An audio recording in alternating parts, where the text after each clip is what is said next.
Hi hello അസ്സലാമു അലൈക്കും welcome back to my channel. അപ്പോൾ എന്തെല്ലാം മുത്തുമണിയിലെ ശേഷം എല്ലാവരും സുഖമായിരിക്കുന്നു. അപ്പോൾ ഞാൻ ഇന്ന് വന്നിട്ടുള്ളത് നമ്മുടെ രാവിലത്തെ കുറച്ച് വിശേഷങ്ങളായിട്ടാണ് കേട്ടോ. അപ്പോൾ ആദ്യം തന്നെ ഞാൻ കഴിഞ്ഞ വീഡിയോയിലൊക്കെ ഒരുപാട് പേര് സപ്പോർട്ട് ചെയ്തിട്ടുണ്ട്, കമൻറ്റ് ഇട്ടിട്ടുണ്ട്, ലൈക്ക് അടിച്ചിട്ടുണ്ട്. അപ്പോൾ എല്ലാവർക്കും ഒരുപാട് നന്ദി അറിയിക്കുന്നുണ്ട് കേട്ടോ. വളരെയധികം സന്തോഷമുണ്ട് നമ്മൾ ഇതേപോലെ സപ്പോർട്ട് ചെയ്യുന്നതിൽ. അതുപോലെ തന്നെ ഇനി അങ്ങോട്ടും നിങ്ങളുടെ എല്ലാവരും സപ്പോർട്ട് ഉണ്ടാവുമെന്ന് പ്രതീക്ഷിക്കുന്നു. പിന്നെ എന്നെ കൊണ്ട് പറ്റുന്ന പോലെ ഞാൻ എല്ലാവരെയും സപ്പോർട്ട് ചെയ്യുന്നുണ്ട് കേട്ടോ. പിന്നെ കുറേ പേരൊക്കെ വിട്ടു പോകുന്നുണ്ടെങ്കിൽ ഒന്ന് ക്ഷമിക്കണം, വേറെ ഒന്നല്ല. ഞാൻ ഈ മാസം നെറ്റ് കയറ്റിയത് ഭയങ്കര ഒരു പ്രശ്നമായിട്ടോ. ഓഫർ കയറ്റിയിൽ എന്തോ മിസ്റ്റേക്കായ കാരണം കൊണ്ട് പെട്ടെന്ന് തന്നെ ഒരു വീഡിയോ ഇട്ട് നമ്മളൊരു ലൈവ് ചെയ്യുമ്പോഴേക്കും നല്ല നെറ്റൊക്കെ കഴിയാണ്. പിന്നെ എനിക്ക് വേറെ ആരെയും ലൈവിൽ കയറാനോ അല്ലെങ്കിൽ അതുപോലെ തന്നെ വീഡിയോസ് കാണാനോ ഒന്നും പറ്റുന്നില്ല കേട്ടോ. എന്നാലും പരമാവധി ഞാൻ കൊണ്ട് പറ്റുന്ന പോലെ ഞാൻ കാണുന്നുണ്ട് കേട്ടോ. ഓരോരുത്തരെ പറ്റുന്നവരൊക്കെ ഒന്ന് സപ്പോർട്ട് ചെയ്യുന്നുണ്ട്. ആരുടെയെങ്കിലും വിട്ടു പോയിട്ടുണ്ടെങ്കിൽ ഒന്ന് ക്ഷമിക്കണേ. അപ്പോൾ രാവിലെ ഇപ്പം ഞാൻ ഇന്നിപ്പം പൂരി മസാലയാണ് കേട്ടോ ഉണ്ടാക്കുന്നത്. പക്ഷേ പൂരി മസാലയ്ക്ക് ഞാനിപ്പോൾ ഉണ്ടാക്കിക്കൊണ്ടിരിക്കുന്ന സമയത്ത് കറണ്ടൊന്ന് പോയും വന്ന് നിൽക്കുന്നുണ്ട്. അതാണ് കേട്ടോ പിന്നെ ലൈറ്റ് കുറയുന്നതും വരുന്നതൊക്കെ ഇങ്ങനെ കണ്ടത്. അപ്പോൾ പൂരിക്കുള്ള മാവൊക്കെ അവിടെ റെഡിയാക്കി വെച്ചിട്ടുണ്ട്. പിന്നെ ചായ കുടിയൊക്കെ ഒന്ന് കഴിഞ്ഞിട്ടുണ്ട് കേട്ടോ. രാവിലെ പാൽച്ചായ ഉണ്ടാക്കി, അങ്ങനെ പാൽച്ചായയും റസ്ക്കും കഴിച്ചു. മക്കൾ പാൽച്ചായയും ബിസ്ക്കറ്റും കഴിച്ചു. അങ്ങനെ അതൊക്കെ ഒന്ന് കഴിഞ്ഞു. അതിൻ്റെ ശേഷം ഞാനിപ്പോൾ പൂരിക്കുള്ള മാവൊക്കെ ഒന്ന് റെഡിയാക്കി വെച്ച് പിന്നെ ഉരുളക്കിഴങ്ങും സബോളയും രണ്ട് പച്ചമുളകും കുറച്ച് മഞ്ഞൾപ്പൊടി ഉപ്പൊക്കെ ഇട്ടിട്ട് ഒന്ന് വേവിച്ചെടുത്ത് അതൊന്ന് ഉടച്ചതിന് ശേഷം ഇതേപോലെ കടുകും കറിവേപ്പിലും ഇതൊക്കെ ഇട്ടിട്ട് ഒന്നത് കാച്ചെടുത്ത് അവിടെ വെച്ചിട്ടുണ്ട് കേട്ടോ. പിന്നെ പൂരിക്കുള്ള മാവ് അത് നേരത്തെ റെഡിയാക്കി വെച്ചിട്ടുണ്ടായിരുന്നു. പിന്നെ ഞാനിതാ പൂരി ഉണ്ടാക്കാനായിട്ട് എണ്ണ ഒന്ന് ചൂടാക്കി എടുക്കുന്നുണ്ട് കേട്ടോ. കറണ്ട് ഇന്ന് എന്താണെന്നറിയില്ല, രാവിലെ തന്നെ പോയും വന്നും നിൽക്കുന്നുണ്ട് കേട്ടോ. പിന്നെ ഞാൻ എന്ത് ചെയ്തു, എന്തായാലും വീഡിയോ എടുക്കാൻ വിചാരിച്ചല്ലേ എന്ന് വെച്ചിട്ട് അങ്ങനെ ഫോണിൽ ഫ്ലാഷ് അടിച്ചിട്ടാണ് കേട്ടോ ഞാൻ വീഡിയോ എടുത്തത് കുറച്ചൊക്കെ. പിന്നെ കുറച്ച് കഴിഞ്ഞപ്പോൾ കറണ്ട് വരും ചെയ്തു കേട്ടോ. അപ്പോൾ അങ്ങനെ ഇപ്പോൾ ദേ പൂരിയൊക്കെ റെഡി ആയിക്കൊണ്ടിരിക്കുന്നു. ഞാൻ കഴിഞ്ഞ വീഡിയോയിൽ പറഞ്ഞായിരുന്നു തീരെ വയ്യാന്നൊക്കെ. ഇപ്പോൾ എനിക്കൊന്ന് ഒരു മാറ്റം വന്നിട്ടുണ്ട്, അസുഖങ്ങളൊക്കെ ഒന്ന് കുറഞ്ഞിട്ടുണ്ട്. അതുപോലെ തന്നെ പാത്തൂസിന് പനിയൊക്കെ ഒന്ന് മാറിയിട്ടോ. പക്ഷേ അതൊക്കെ ഒന്ന് മാറിയപ്പോഴേക്കും സുഡാപ്പിക്കായിട്ടോ പനി പിടിക്കൽ. സുഡാപ്പിക്കുന്നത് നല്ല പനിയുണ്ട്, ഇന്നലെ വൈകുന്നേരം തുടങ്ങിയതാണ് കേട്ടോ. അപ്പോൾ ആളും ഈ പറഞ്ഞ പോലെ തന്നെ ആവശ്യമില്ലാണ്ട് കൊണ്ടുവന്ന പനിയാണ് കേട്ടോ. ഇവർക്ക് വാശിന്ന് വെച്ചിട്ടുണ്ടെങ്കിൽ അടുത്തേക്കൂടെ അങ്ങോട്ടും പൊക്കൂടാ. അങ്ങനെ അപ്പോഴേക്കും അങ്ങനെ വാശി പിടിച്ചിട്ട് അങ്ങനെ വരുത്തിയതാണ് കേട്ടോ. അപ്പോൾ പനി ഇപ്പോൾ സുഡാപ്പി ആയാലും ഇന്നലെ ഫുള്ള് കരച്ചിലും അങ്ങനെയൊക്കെ ആയിട്ടാണ് കേട്ടോ പനിയൊക്കെ വന്നത്. പക്ഷെ ഇന്ന് നേരം വെളുത്തപ്പോൾ, ഇത് ഇന്നലത്തെ വീഡിയോ ആണ് കേട്ടോ. പക്ഷെ ഇന്ന് നേരം വെളുത്തപ്പോൾ ആൾക്ക് വലിയ കുഴപ്പമുണ്ടായിരുന്നില്ല. എന്നാൽ നല്ല ക്ഷീണമുണ്ട്. ഭക്ഷണമൊന്നും അങ്ങനെ കഴിക്കുന്നൊന്നുമില്ല കേട്ടോ. രാവിലെ തന്നെ ചായയും ബിസ്ക്കറ്റും കഴിക്കുന്ന ആൾ ചായ മാത്രമേ കുടിച്ചുള്ളൂ, ബിസ്ക്കറ്റൊന്നും കഴിച്ചിട്ടില്ല. അപ്പോൾ അങ്ങനെ ഇതപ്പോൾ ഞാൻ പൂരിയൊക്കെ ഒന്ന് റെഡി ആക്കിയിട്ടുണ്ട്. ഇനി ഇതൊക്കെ ഒന്ന് കഴിഞ്ഞ് കൊടുത്തിട്ട് വേണം അവർക്ക് വേഗം ഭക്ഷണം കൊടുക്കാൻ വെച്ചിട്ടാണ് കേട്ടോ. അപ്പോൾ അങ്ങനെ സുഡാപ്പിക്ക് പൂരി കൊടുത്തു. പിന്നെ ഞാൻ മരുന്നുണ്ടായിരുന്നു കേട്ടോ, പനിയുടെ മരുന്ന്. അപ്പോൾ അതൊക്കെ ഒന്ന് കൊടുത്തിട്ടുണ്ട്. ഇനി കുറഞ്ഞില്ലെങ്കിൽ വൈകുന്നേരം ഡോക്ടറെ അടുത്ത് കൊണ്ടുവച്ചിട്ട്. പക്ഷേ ഇപ്പോൾ പനിക്കുന്നൊന്നുമില്ല കേട്ടോ. എന്നാലും ഞാൻ തുടർച്ചയായിട്ട് നമ്മൾ പനി വരികയാണെന്നുണ്ടെങ്കിൽ ഒരു നേരം കൊടുത്താൽ പോരാ, നമ്മളത് ഒരു 6 മണിക്കൂർ വിട്ടിട്ട് വിട്ട് കൊടുക്കണം എന്നാണ് ഡോക്ടർ പറഞ്ഞിട്ടുള്ളത്. അപ്പോൾ എന്തായാലും ഇന്നും കൂടി നിങ്ങൾ മരുന്ന് കൊടുക്കാമല്ലോ എന്ന് വിചാരിച്ചു കേട്ടോ. അങ്ങനെ ഇപ്പോൾ ഞാൻ അവന് മരുന്നൊക്കെ കൊടുത്തതിൻ്റെ ശേഷം ഞാനത് മുരിങ്ങക്കായ ഒന്ന് നന്നാക്കി എടുക്കുന്ന സാമ്പാർ വയ്ക്കാമെന്ന് വിചാരിച്ചു കേട്ടോ. അപ്പോൾ ഇന്നലെ കടയിൽ പോയപ്പോൾ കുറച്ചൊക്കെ മേടിച്ച് കൊണ്ടുവന്നതാണ്. ഞാൻ അധികമൊന്നും മേടിക്കാറില്ല കേട്ടോ. ഒക്കെ കുറേശ്ശെ ആയിട്ട് മേടിക്കുള്ളൂ. അന്നേക്കുള്ളത് മാത്രമേ മേടിക്കാറുള്ളൂ. അങ്ങനെ മേടിച്ച് വയ്ക്കുന്ന ശീലങ്ങളൊന്നും ഇല്ല കേട്ടോ. പച്ചക്കറിയൊക്കെ ആണെങ്കിൽ പിന്നും പരിപ്പും പയറും അങ്ങനത്തെ സാധനങ്ങളൊക്കെ കൂടുതൽ മേടിച്ച് വയ്ക്കുക എന്നല്ലാണ്ട് ഇങ്ങനത്തെ ഒന്നും മേടിച്ച് വയ്ക്കില്ല. പിന്നെ ഞാൻ കട്ടിംഗ് ബോർഡിൽ വെച്ചിട്ട് മുരിങ്ങക്കായ അരിയുന്ന വേറെ ഒന്നുമല്ല കേട്ടോ.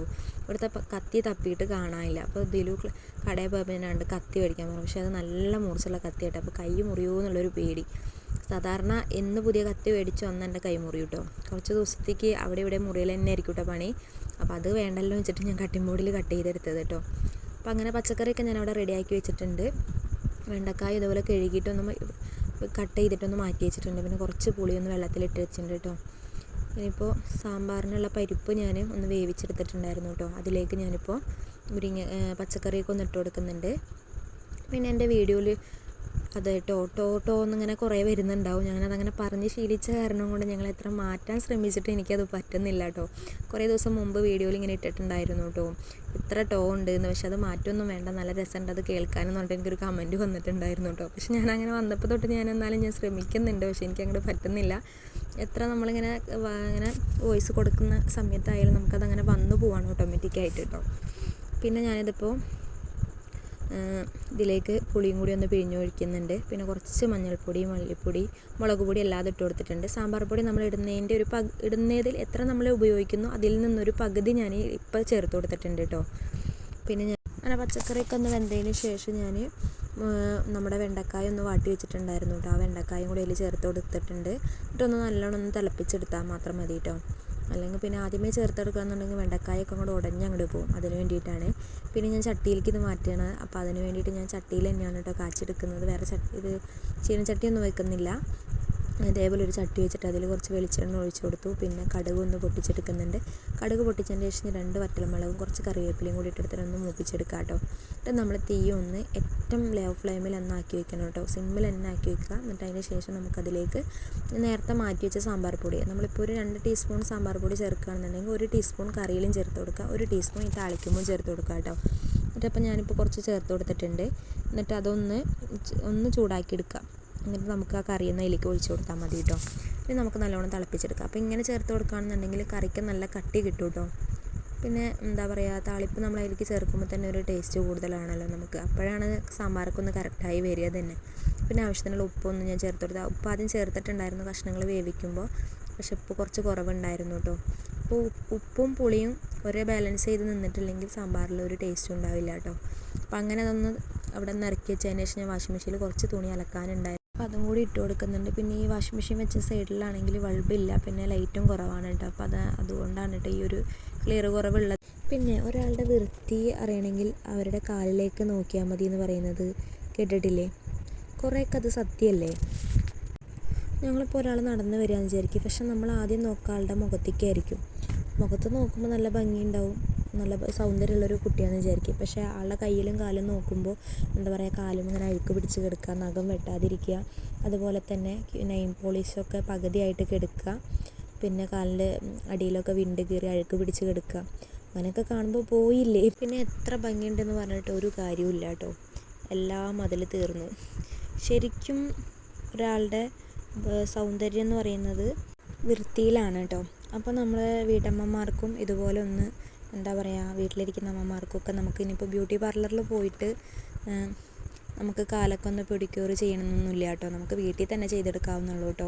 അപ്പോൾ അതെങ്ങനെയാണെന്നും കൂടി ഞാൻ ഒന്ന് കാണിച്ചു തരാം. അപ്പോൾ അതിന് വേണ്ടിയിട്ട് നമ്മൾ ഇതേപോലെ ഒരു ബേസിൻ എടുക്കുക കേട്ടോ. ആ ബേസിനിലേക്ക് ഇളം ചൂടുള്ള വെള്ളം ഒഴിച്ചു കൊടുക്കുക. എന്നാൽ നല്ല ചൂട് കുറയാനും പാടില്ല, എന്നാൽ നല്ല ചൂട് കൂടാനും പാടില്ല. ആ ഒരു ഏകദേശം കണക്ക് നമുക്ക് കാലിങ്ങനെ മുക്കി വെക്കാൻ പറ്റുന്ന ഒരു രീതിയിൽ കേട്ടോ. ആ വെള്ളത്തിലേക്ക് ഞാൻ ഒരു പാക്കറ്റ് ഷാമ്പു ആണ് കേട്ടോ പൊട്ടിച്ച് ഒഴിച്ചു കൊടുത്തിട്ടുള്ളത്. പിന്നെ നിങ്ങളുടെ പാക്കറ്റ് എല്ലാം ഇതാണെന്നുണ്ടെങ്കിൽ 1 ടീസ്പൂണോ അല്ലെങ്കിൽ 1.5 ടീസ്പൂണൊക്കെ ഇട്ട് കൊടുത്താൽ മതി കേട്ടോ. പിന്നെ ഒരു ബേക്കിംഗ് സോഡയാണ് ഇട്ട് കൊടുത്തിട്ടുള്ളത്. അത് നമ്മുടെ കാലൊക്കെ ഒന്ന് ലൂസാകാൻ വേണ്ടിയിട്ടാണ് കേട്ടോ. അപ്പോൾ അങ്ങനെ പിന്നെ എന്താ പറയുക, തയമ്പ് അങ്ങനെയൊക്കെ ഉണ്ടാവില്ല, അതൊക്കെ ഒന്ന് പോകാൻ വേണ്ടിയിട്ടാണ്. എന്നിട്ട് നമ്മളതൊന്ന് ഒരു 5 മിനിറ്റ് ഇങ്ങനെ മുക്കി വെച്ചതിന് ശേഷം നമ്മൾ ഇതേപോലെ കുറച്ച് ഷാമ്പൂ ഒന്ന് മുകളിലൊന്നാക്കി കൊടുക്കുന്നുണ്ട് കാലുമേ. പിന്നെ നമ്മളിതേപോലെ നമ്മൾ ഉപയോഗിക്കാത്ത ബ്രഷ് എടുക്കുക. ഇതിന് വേണ്ടി മാറ്റി വെക്കുന്ന ബ്രഷ് ഉണ്ടെങ്കിൽ അതെടുത്താൽ മതി. ഞാൻ അങ്ങനെ ചെയ്യാനായിട്ട് മാറ്റി വെച്ചിട്ടുള്ള ഒരു ബ്രഷാണ് കേട്ടോ. അങ്ങനെ എന്നും ചെയ്യുന്നൊന്നുമില്ല കേട്ടോ. ഞാൻ എപ്പോഴെങ്കിലുമൊക്കെ ചിലപ്പോൾ 1 മാസം അല്ലെങ്കിൽ 2 മാസമൊക്കെ കൂടുമ്പോഴാണ് കേട്ടോ ഇങ്ങനെ ചെയ്യുക. അപ്പോൾ നമ്മൾ ആദ്യം നഖമൊക്കെ ഒന്ന് ക്ലീൻ ചെയ്തെടുക്കുക. നഖത്തിൻ്റെ ഇടയിലൊക്കെ ചളികളൊക്കെ ഉണ്ടെങ്കിൽ ഇതേപോലെ ബ്രഷ് വെച്ചിട്ടൊന്ന് ഉരച്ചെടുക്കുക കേട്ടോ. അപ്പോൾ അങ്ങനെ ആ ബ്രഷ് വെച്ചിട്ട് ഞാൻ എല്ലാ ഭാഗത്തുനിന്നും നന്നായിട്ട് തന്നെ ഒന്ന് ഉരച്ച് കൊടുക്കുന്നുണ്ട്. അപ്പോൾ 2 കാലും ഞാനൊന്ന് ഉരച്ച് എടുക്കുന്നുണ്ട് കേട്ടോ. എല്ലാ സൈഡിലും ഉരച്ച് കളയാനൊക്കെ ആയിട്ടുള്ളൊരു ബ്രഷൊക്കെ ഉണ്ട് കേട്ടോ. അതിനധികം പൈസയൊന്നുമില്ല, എൻ്റെ ഇവിടെ ഉണ്ടായിരുന്നതായിരുന്നു കേട്ടോ. പക്ഷെ അതൊക്കെ പൊട്ടിപ്പോയി കേട്ടോ. കുറേ നാളായതായിരുന്നു കേട്ടോ. അപ്പോൾ അതൊക്കെ ഒന്ന് പൊട്ടിപ്പോയിട്ടുണ്ട്. അപ്പോൾ ഞാൻ ഈ ബ്രഷ് കൊണ്ടാണ് കേട്ടോ ഇപ്പോൾ ചെയ്യാറുള്ളത്. പിന്നെ അതുപോലെ തന്നെ നമ്മുടെ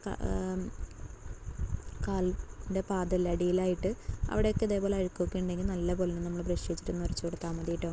പിന്നെ കാലിൻ്റെ അടിയിൽ ആ വിണ്ട് കീറുന്ന സ്ഥലത്തൊക്കെ ഇതേപോലെ തന്നെ നല്ലോണം ഒന്ന് ബ്രഷ് വെച്ച് ഉരച്ച് കൊടുത്ത് നമ്മൾ അഴുക്കൊക്കെ നല്ലപോലെ ഒന്ന് കളയാട്ടോ. എന്നിട്ട് ഇതേപോലെ ഞാനൊന്ന് ജസ്റ്റ് ഒന്ന് കഴുകിയെടുക്കുന്നുണ്ട്. അപ്പോൾ അഴുക്കൊക്കെ നന്നായിട്ട് പോയിട്ടുണ്ട്. ഇനി നമുക്കൊരു സ്ക്രബ് ആവശ്യമുണ്ട്. അതിന് വേണ്ടിയിട്ട് ഞാനൊരു പാത്രത്തിലേക്ക് 1 ടീസ്പൂൺ പഞ്ചസാരയും 2 ടീസ്പൂൺ കടലമാവാണ് കേട്ടോ. പിന്നെ അതിലേക്ക് ഒരു പിഞ്ച് മഞ്ഞൾപ്പൊടിയും കൂടി ചേർത്ത് കൊടുക്കുന്നുണ്ട്. ഇതൊന്ന് മിക്സ് എടുക്കാൻ ആവശ്യത്തിനായിട്ടുള്ള തൈരും കൂടി. അപ്പോൾ ഒരു 3 ടീസ്പൂൺ തൈര് ഞാൻ ഇതിൽ ചേർത്ത് കൊടുക്കുന്നുണ്ട് കേട്ടോ. അപ്പോൾ അങ്ങനെ ഇതൊക്കെ ഒന്ന് മിക്സ് ചെയ്തെടുക്കാം. ഇപ്പം ഈ മിക്സിൽ സ്ക്രബ് നല്ല ലൂസായിട്ടാണ് കേട്ടോ ഇരിക്കുന്നത്. അതായത് പഞ്ചസാരയൊക്കെ നല്ലോണം അലിഞ്ഞ് വന്നിട്ടുണ്ട്, നല്ല സ്മൂത്തായിട്ടുണ്ട് കേട്ടോ. ഇങ്ങനെ കാലുമ്മ ഉരക്കുമ്പോൾ തന്നെ നമുക്ക് പഞ്ചസാരയുടെ ഇത് തരിയൊന്നുമില്ല. അതിനുണ്ടെങ്കിൽ തന്നെ നമ്മുടെ കാലുമ്മ സ്ക്രാച്ച് വരാനൊക്കെ ഇതുണ്ട് കേട്ടോ. അപ്പോൾ അതൊക്കെ ഒന്ന് നോക്കിയിട്ട് വേണം ചെയ്യാനായിട്ട്. അപ്പോൾ സ്ക്രബിന് ആവശ്യമായിട്ട് ഞാനിപ്പോൾ ഇത് നല്ലോണം ഒന്ന് തേച്ച് കൊടുക്കുന്നുണ്ട്. എന്നിട്ട് നല്ലപോലെ ഒന്ന് നമുക്കിതൊന്ന് മസാജ് ചെയ്തെടുക്കാം കേട്ടോ. അപ്പോൾ ഇങ്ങനെ ചെയ്യുന്ന സമയത്ത് നമ്മുടെ നഖത്തിൻ്റെ ഇടയിലൊക്കെ പോകുന്നുണ്ടെങ്കിൽ നമ്മളെല്ലാം ചെയ്ത് കഴിഞ്ഞതിന് ശേഷം നഖത്തിൻ്റെ സൈഡ് മാത്രം ഒന്ന് നമുക്ക് ബ്രഷ് വെച്ചിട്ടൊന്ന് ക്ലീൻ ചെയ്ത് കൊടുത്താൽ മതി കേട്ടോ. അപ്പോൾ നല്ലപോലെ ഇതിപ്പോൾ അങ്ങനെ പോകുന്ന ബുദ്ധിമുട്ടും കാര്യങ്ങളൊന്നും ഇല്ല കേട്ടോ. നമ്മുടെ മാവായരണം തന്നെ നല്ലോണം കഴുകുമ്പോൾ തന്നെ പോകും കേട്ടോ. അപ്പോൾ ഞാൻ ഇപ്പോൾ ഇത് എല്ലാ ഭാഗത്തും നല്ലപോലെ ഒന്ന് കാലിൻ്റെ അടിയിലൊക്കെ ആയിട്ട് നല്ലപോലെ ഒന്ന് മസാജ് ചെയ്തെടുത്തിട്ടുണ്ട്. എന്നിട്ടൊന്ന് ജസ്റ്റ് ഇതേപോലെ ഒന്ന് കഴുകി വന്നിട്ടുണ്ട് കേട്ടോ. ഇനി നമുക്ക് ഇത്രയേ ഉള്ളൂ കേട്ടോ. ഇനി നമുക്ക് ഇതിൻ്റെ മുകളിൽ നമുക്കൊരു പാക്ക് വേണമെങ്കിൽ പാക്ക് ഇടാം. പക്ഷേ ഇവിടെ പാത്തൂസ് ഭയങ്കര കരച്ചിലാണ് കേട്ടോ. അപ്പോൾ അത് കാരണം ഞാൻ പാക്ക് ഇടുന്നില്ല. പാക്ക് ഇടാനായിട്ട് നമുക്ക് കോഫി പൗഡറും തൈരും പിന്നെ അതുപോലെ തന്നെ അതിലേക്ക് കുറച്ച് തേനൊക്കെ ആക്കിയിട്ട് നമുക്ക് ഇതേപോലെ ഒന്ന് പാക്ക് ഇട്ട് കൊടുത്തിട്ടൊന്ന് മസാജ് ചെയ്ത് കൊടുത്താൽ മാത്രം മതി കേട്ടോ. പിന്നെ നമുക്കതൊന്ന് കഴുകി കൊടുക്കാം. അപ്പോൾ അത് ഞാനിപ്പോൾ ചെയ്ത് കാണിക്കുന്നില്ല. പിന്നെ ഞാൻ ഇതൊക്കെ കഴിഞ്ഞതിൻ്റെ ശേഷം ഞാൻ കുറച്ച് നമ്മുടെ നിവ്യയുടെ ഒരു ക്രീമാണ് കേട്ടോ, ലോഷനാണ് കേട്ടോ. അതൊന്ന് ബോഡി ലോഷനാണ്. അതൊന്ന് ഞാനിപ്പോൾ കാലുമ്പോൾ ഒന്ന് തേച്ച് കൊടുക്കുന്നുണ്ട്. നമ്മുടെ കയ്യിൽ ഇതൊന്നും ഇല്ലയെന്നുണ്ടെങ്കിൽ നമുക്ക് കുറച്ച് വെളിച്ചെണ്ണ മാത്രമായാലും മതി കേട്ടോ. നമുക്ക് കയ്യിലൊന്ന് ഇതേപോലെ ഒന്ന് തേച്ച് കൊടുത്താൽ മതി കേട്ടോ. അപ്പോൾ ഇത് എല്ലാതും ഒന്ന് റെഡി ആയിട്ടുണ്ട് കേട്ടോ. അപ്പോൾ ഇത്രയേ ഉള്ളൂ. നമുക്ക് വീട്ടിലൊക്കെ ചെയ്തെടുക്കാൻ പറ്റിയതാണ്. വീട്ടമ്മമാർക്കും ഇനി നമുക്ക് ബ്യൂട്ടി പാർലറിൽ പോകണമെന്നൊന്നുമില്ല. നമുക്ക് വീട്ടിലിരുന്നിട്ട് തന്നെ ചെയ്യാവുന്നേ ഉള്ളൂ കേട്ടോ. അപ്പോൾ അതെൻ്റെ കാലൊക്കെ നിങ്ങൾക്ക് കാണുമ്പോൾ തന്നെ അറിയാം, നല്ല ഇതിൽ തന്നെ ക്ലിയറായി വന്നിട്ടുണ്ട് കേട്ടോ. അപ്പോൾ എല്ലാവരും ഇതൊന്ന് ട്രൈ ചെയ്ത് നോക്കണം. പിന്നെ അതൊക്കെ കഴിഞ്ഞപ്പോൾ കുറച്ച് തുണികൾ അലക്കാനുണ്ടായിരുന്നല്ലോ. അപ്പോൾ അത് വാഷിംഗ് മെഷീനിൽ ഇട്ടിട്ടുണ്ടായിരുന്നത് ഒക്കെ ഞാൻ ഒന്ന് ജസ്റ്റ് ഒന്ന് ഡ്രയറിൽ ഇട്ടിട്ട് ഒന്ന് വെള്ളം ഇതാക്കി എടുത്തിട്ടുണ്ട് കേട്ടോ. അതായത് ഉണ്ണിയുള്ള ഡ്രസ്സാണ് കേട്ടോ. പാത്തൂസിൻ്റെ തന്നെയാണ് അധികം ഉള്ളത്. അപ്പോൾ ഇപ്പം എന്ന് വെച്ചാൽ നല്ല വെയിലും വന്നിട്ടുണ്ട്. അപ്പോൾ ഞാൻ എന്തായാലും ഷീറ്റിൻ്റെ മുകളിൽ ഇട്ട് കൊടുക്കുകയാണെന്നുണ്ടെങ്കിൽ വേഗം തന്നെ ഉണങ്ങി കിട്ടുമെന്ന് വെച്ചിട്ട് അങ്ങനെ വേഗം എടുത്തിട്ട് വന്നതാണ് കേട്ടോ. അപ്പോൾ ഇന്നത്തെ കുഞ്ഞു വിശേഷങ്ങൾ ഇത്രയുള്ള വീഡിയോ എല്ലാവർക്കും ഇഷ്ടമാവുമെന്ന് വിചാരിക്കുന്നുണ്ട് കേട്ടോ. പിന്നെ ആദ്യമായിട്ട് കാണുന്നവരുണ്ടെങ്കിൽ ഒന്ന് സബ്സ്ക്രൈബ് ചെയ്ത് സപ്പോർട്ടും കൂടി ചെയ്യണേ. പിന്നെ ഇന്നത്തെ വീഡിയോ എല്ലാവർക്കും ഇഷ്ടപ്പെട്ടെങ്കിൽ ലൈക്ക് ചെയ്യാനും കമൻറ്റ് ചെയ്യാനൊന്നും മറക്കരുത്. എന്തായാലും എന്തെങ്കിലും ഒരു കമൻറ്റുകളൊക്കെ ഇട്ടിട്ട് ഒന്ന് സപ്പോർട്ട് ചെയ്യണം കേട്ടോ. അപ്പോൾ ഇൻഷാ അള്ളാ അടുത്ത ദിവസം നല്ലൊരു വീഡിയോ ആയിട്ട് വീണ്ടും വരാം. Tata bye bye. അസ്സലാമു അലൈക്കും.